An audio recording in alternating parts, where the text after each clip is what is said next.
A menopausa é um momento marcante na vida das mulheres. Ela é um evento inevitável e causador de uma série de incômodos.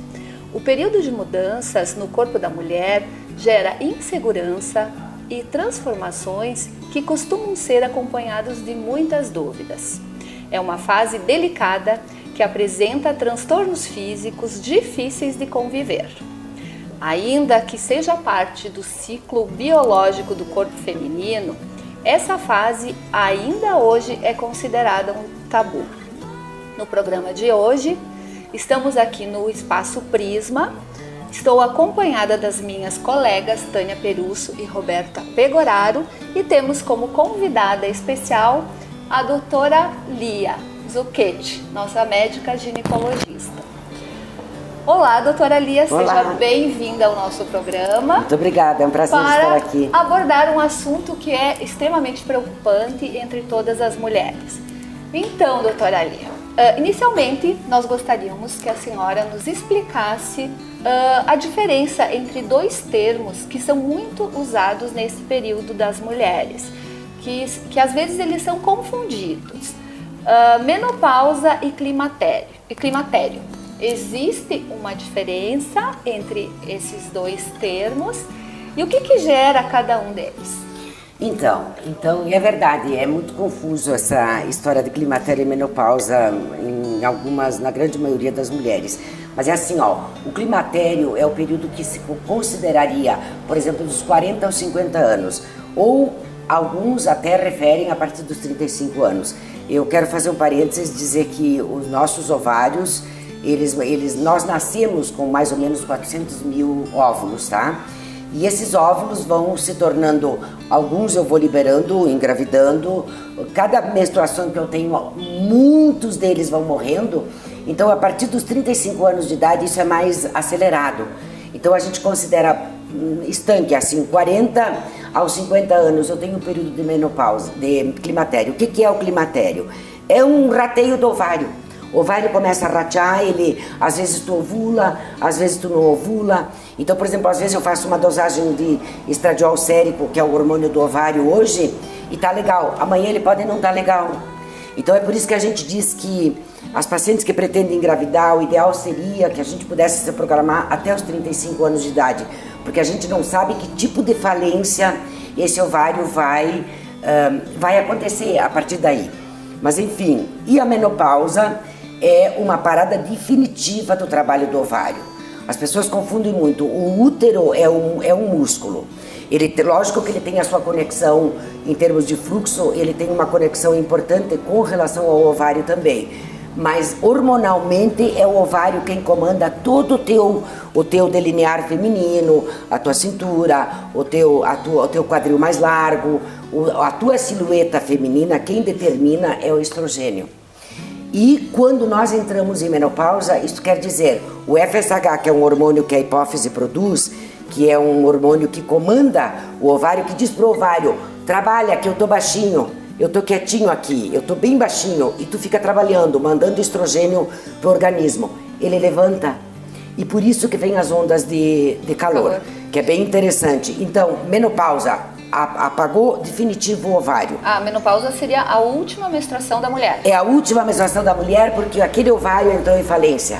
Ele não tem como mais mandar hormônio para aquele útero engrosse e que tu possa descascar aquela parte de dentro do útero. Mas existe uma falência na produção do estrogênio ou ele produz de forma mais baixa? Não, ele produz de forma bem mais baixa, mas tem pacientes que entram em falência total. Fica zerado. O que acontece é que há um pouquinho de produção ainda na cápsula do ovário para o resto da nossa vida de testosterona, que é o hormônio masculino. E o hormônio masculino nos dá o up, nos dá um pouquinho de pique ainda, né? Mas essa quedada, ela é uma quedada rápida. Pode vir devagarinho que eu digo em termos de irregularidade menstrual e tal, mas quando ele dá o stop, e é por isso que às vezes a gente entra muito em barra funda, a gente fica muito deprimida, porque o estrogênio, ele é um hormônio fundamental no teu organismo, em termos de fluxo, em termos de cérebro, em termos de alerta, tá? Em termos de libido, tudo, ele é extremamente responsável. E é como se eu tivesse Nossa, é impressionante como a carência dele tem repercussão em cima de nós mulheres. Então ele causa modificações não só na parte física, né? Nossa, mas principalmente na parte psicológica também. Psíquica, na parte física, porque ele diminui muito a ausência do estrogênio. O estrogênio, olha, ele é tão interessante, ele tem 1001 finalidades no nosso corpo, mas 3, por exemplo, bem importantes, né? Uma, lógico, o nosso óvulo, né? A nossa, poder nos dar gravidez, né? Nos sustentar nos primeiros 3 meses de gravidez. Quem nos sustenta é o ovário, né? Junto com o estrogênio e o corpo lúteo, que é a progesterona. Os primeiros 3 meses, o ovário é fundamental, senão tu tem que suprir hormonalmente. Algumas pacientes têm essa carência, então tu tem que suprir hormonalmente os primeiros 3 meses de gravidez. Mas assim, ó, em termos de fluxo de memória, essa coisa que nós temos no pré-menopausa, que nós, no período da nossa vida toda, que nós somos atiladas, isso tem muito a ver com o estrogênio. O estrogênio é responsável para comandar aquele cálcio que vai para dentro do meu osso, sabe? É muito interessante. O estrogênio, então, ele é responsável por melhora. Dificilmente nós, mulheres, infartamos antes da menopausa, mas infartamos muito pós-menopausa. Então, assim, ó, ele é um hormônio fundamental na nossa vida, mas que diabo, Deus determinou que a partir do momento da menopausa eu não tenho mais o estrogênio. Então eu vou ter que criar outras coisas que depois nós vamos conversar sobre isso, né? Como é que é a menopausa, Tânia? O que tu disse hoje lá no salão? A menopausa não é coisa... não é de Deus. Ela disse hoje, a menopausa não é de Deus. Tu vai ver que ele é de Deus, depois eu vou falar. É um problema, né, que afeta muitas mulheres, né, e 80% das mulheres, eu acredito que passam por esse período, e é inevitável, né, a gente até estava mexendo com a Roberta, que é a mais nova, né, que ela ainda não sabe o que são os sintomas, que eu e a Tânia já estamos passando. O bom é que quando ela passar, nós já passaram. Liberados, né? Mas assim, é inevitável, todas as mulheres vão passar por isso, e por isso que a gente achou importante trabalhar essa pauta no nosso programa, né? Então, a gente poderia falar agora, doutora Elia, sobre os principais sintomas da menopausa, ou melhor, do climatério, né? Pra ver qual é que a gente se encaixa, né? Certo. Eu só tenho uma pergunta antes disso. Quem menstruou mais tarde, vai ter uma menopausa mais tardia também? Não tem nada a ver. É genética a menopausa? Não, o que a gente diz assim, ó, que a paciente que menstruou mais tarde e vai ter a parada da menstruação dela no tempo certo, ela é uma paciente um pouco mais protegida em termos de cânceres hormonais. Porque ela se expôs muito menos tempo, porque como o estrogênio ele é maravilhoso em todos os aspectos que eu falei, ele também é um terrível com relação a aumentar a incidência de cânceres de endométrio e de mama. A gente sabe que o de mama nem tanto, assim, não tem nada ainda determinado, mas o endométrio, a parte de dentro do nosso útero, que é aquela que descasca, ela é totalmente dependente daquele estrogênio.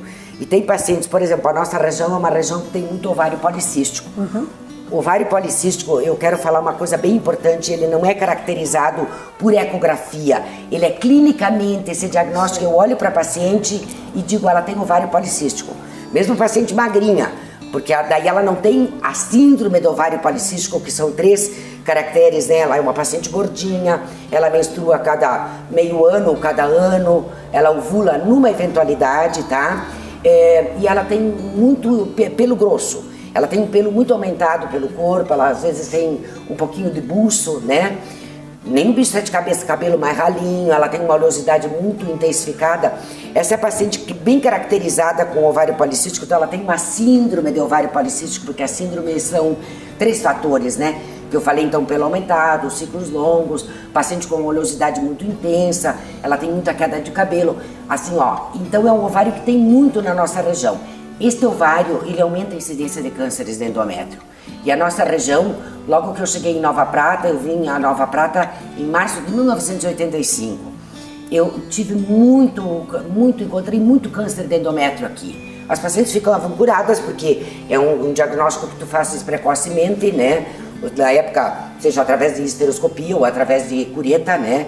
Tu fazias o diagnóstico e assim, ó, as pacientes que a gente pôde tratar aqui, todas elas estão curadas e hoje vivas, não morreram por causa disso. Mas o estrogênio tem esse problema, ele leva a maior incidência de cânceres hormonais no teu organismo. Onde é que a gente parou? Os principais sintomas. Ah, sim. Então, o que eu queria dizer, o que começa, um dos sintomas importantes, nós começamos no climatério. Nós começamos no climatério meio que ficar com uma certa sintomatologia já. Eventualmente, a paciente reclama, ela diz, Lia, mas eu estou menstruando regulada e eu eventualmente tenho calorões. E daí eu explico, é porque o ovário já está rateando um pouquinho. Então, assim, ó, o sintoma de agitação, às vezes um pouco psicomotora, dificuldade para pegar no sono, tá? Aquele fator depressivo que tu não sabe de onde ele uma vem. angústia sem sabe? saber, Aquela né? coisa Sem saber. angustiante, Sem motivo. aquela coisa, parece que a vida não tá azul, não tá rosa, E a eu tô pessoa não tem triste, motivo mas eu não sei nenhum. porquê, eu tô chorosa, não sei porquê. A vagina que começa a ficar mais ressequida, porque outra coisa bem importante do estrogênio é o efeito dele em cima da nossa vagina. A textura vaginal, aquele conteúdo aveludado que é a nossa vagina, fantástica, que ela é toda ela enrugadinha e ela tem 3 camadas. Quando eu entro em menopausa definitivo, as 2 camadas vão embora. Eu fico com uma camadinha só que a gente chama de células parabasais e eu fico com uma vagina como se fosse de nenê. Ela tem um odor que não é agradável, ela não resvala, tá? A gente não tem mais muco para poder ter relação. Então, tudo isso, gente, é extremamente contornável. O que a paciente não tem que deixar é chegar nesse estágio, porque depois demora mais para retornar. Mas tudo isso tem solução. E o sintoma mais fundamental é esse sintoma do fogacho, né?